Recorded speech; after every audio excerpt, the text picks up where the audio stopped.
이때에 세바와 살문나가 갈골에 있는데 동방 사람의 모든 군대 중에 칼든 자 12만 명이 죽었고 그 남은 15,000명가량은 그들을 따라와서 거기에 있더라.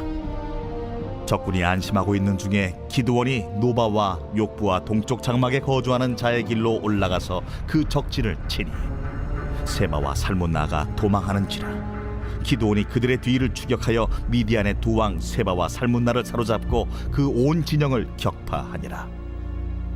요아스의 아들 기드온이 헤레스 비탈 전장에서 돌아오다가 숫곳 사람 중 한 소년을 잡아 그를 신문하매 그가 숫곳의 방백들과 장로들 77명을 그에게 적어준지라.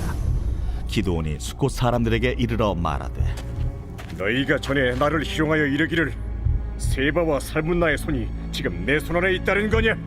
어찌 우리가 내 피곤한 사람들에게 떡을 주겠느냐 한 그 세바와 살문나를 보라! 하고 그 성읍의 장로들을 붙잡아 들가시와 찔레로 숫곳 사람들을 징벌하고 분우엘 망대를 헐며 그 성읍 사람들을 죽이니라. 이에 그가 세바와 살문나에게 말하되 너희가 다불에서 죽인 자들은 어떤 사람들이더냐? 그들이 너와 같아서 하나같이 왕자들의 모습과 같더라. 그들은 내 형제들이며 내 어머니 아들들이니라. 여호와께서 살아계심을 두고 맹세하노니 너희가 만일 그들을 살렸더라면 나도 너희를 죽이지 아니하였으리라. 하고 그의 맏아들 여델에게 이르되 일어나 그들을 죽이라. 하였으나 그 소년이 그의 칼을 빼지 못하였으니 이는 아직 어려서 두려워함이었더라. 세바와 살문나가 이르되 내가 일어나 우리를 치라. 사람이 어떠하면 그의 힘도 그러하니라. 하니 기드온이 일어나 세바와 살문나를 죽이고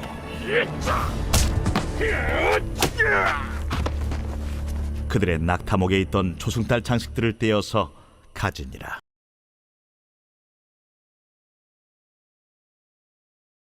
네, 안녕하세요. 8월 21일 행복한 아침 묵상으로 인사드립니다. 네, 여러분, 변화와 변질, 이 말의 차이를 혹시 알고 계십니까? 변화는 어떤 사람이 이전보다 좋게 바뀌었을 때 변화되었다라고 말하는 것이라면, 변질은 그 사람이 이전보다 더 안 좋게 바뀌었을 때 변질되었다라는 말을 씁니다. 즉, 변화는 성장을 의미하고 변질은 오염을 의미합니다. 네, 오늘 말씀의 처음에는 하나님이 주신 사명으로 변화가 되어 사사가 되었지만 결국에 그 마음이 변질되어 사사로서의 사명보다는 개인의 복수를 위해 살았던 한 사람의 이야기가 소개됩니다. 바로 사사 기드온입니다. 오늘 이 변질된 기드온을 보면서 우리의 신앙을 되돌아 보았으면 좋겠습니다. 오늘 말씀은 무장하지 않은 이스라엘이 하나님의 은혜로 미디안 연합군 12만 명을 죽인 후 도망가는 패잔병들을 추격하는 장면을 담고 있습니다. 그리고 10절에 보니까 그 남은 15,000명의 군사가 갈골에 진을 쳤는데 11절에 그들이 숫자적 우위에 안심하고 방심한 틈을 타서 기드온과 300용사가 기습을 하여 결국 미디안 13만 5천 명의 대군을 모조리 무찌르게 됩니다. 이 전쟁만 보면 기드온이 사사로서 큰 승리를 거둔 것으로 볼 수 있습니다. 그러나 사사 기드온의 결말이 그렇게 좋지 않습니다. 그 이유는 그가 변질되었기 때문입니다. 오늘 말씀에 그 변질된 두 사건이 기록되어 있는데요. 먼저 기드온은 세바와 살문나를 쫓다가 가나안과 미디안 경계에 있는 숫곳과 분웰 사람들에게 병사들이 먹을 떡을 요구합니다. 그런데 숫곳과 분웰 사람들이 기드온을 희롱하고 떡을 주지 않았습니다. 그래서 기드온 마음에 그들에게 앙심을 품고 돌아오는 길에 그들을 들가시와 찔레로 죽이는 장면이 16절 말씀에 기록되어 있고, 두 번째로 세바와 살문나를 죽일 때 18절에서 그들을 신문하기를 너희가 다볼에서 죽인 자들은 어떤 사람이냐라고 물었는데 세바와 살문나가 기드온과 같이 생겼다라고 말합니다. 바로 기드온의 형제들이었던 것이죠. 그러자 기드온은 19절 말씀에 너희가 그들을 살렸더라면 나도 너를 살렸을 텐데 말하면서 그들을 죽였습니다. 이 장면들 인간적인 마음으로 보면은 이해할 수 있는 장면입니다.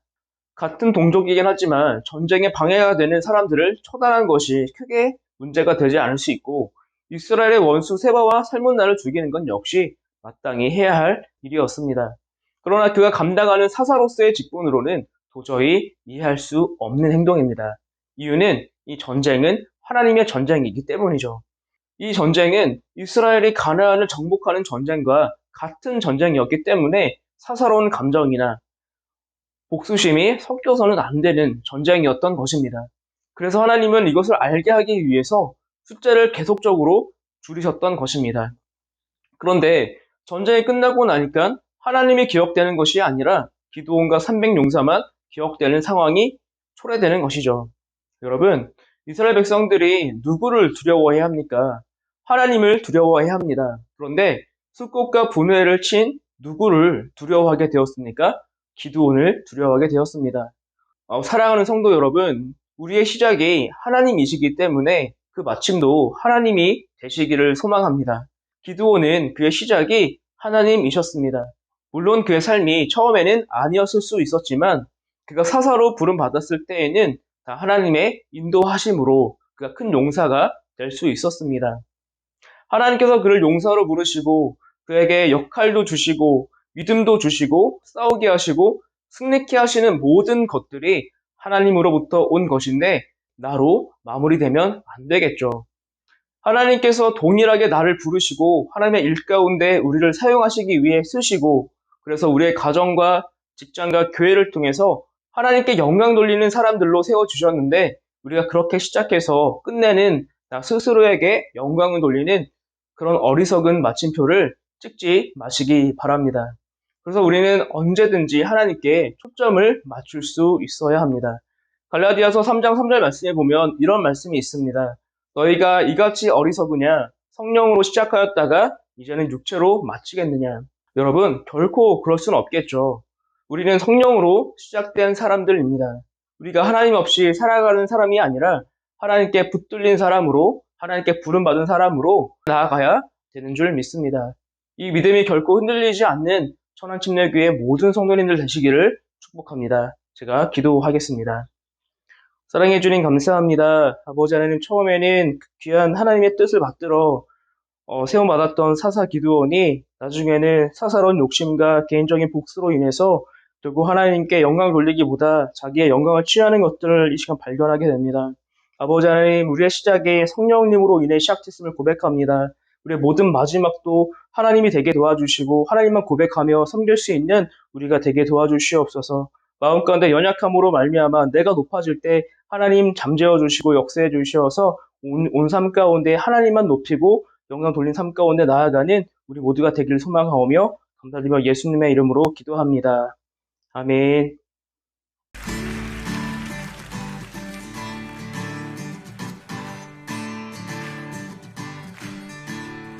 젊은 사람들도 지칠 때가 있죠.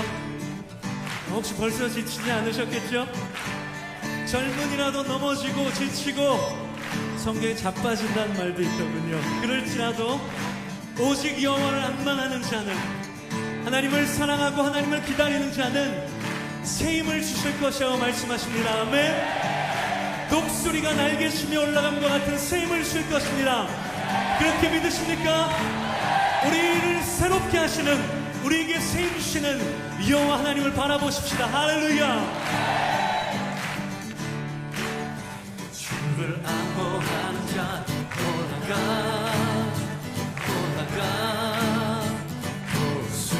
독수리가, 주를 안보하는 자, 주를 안보하는 자 올라가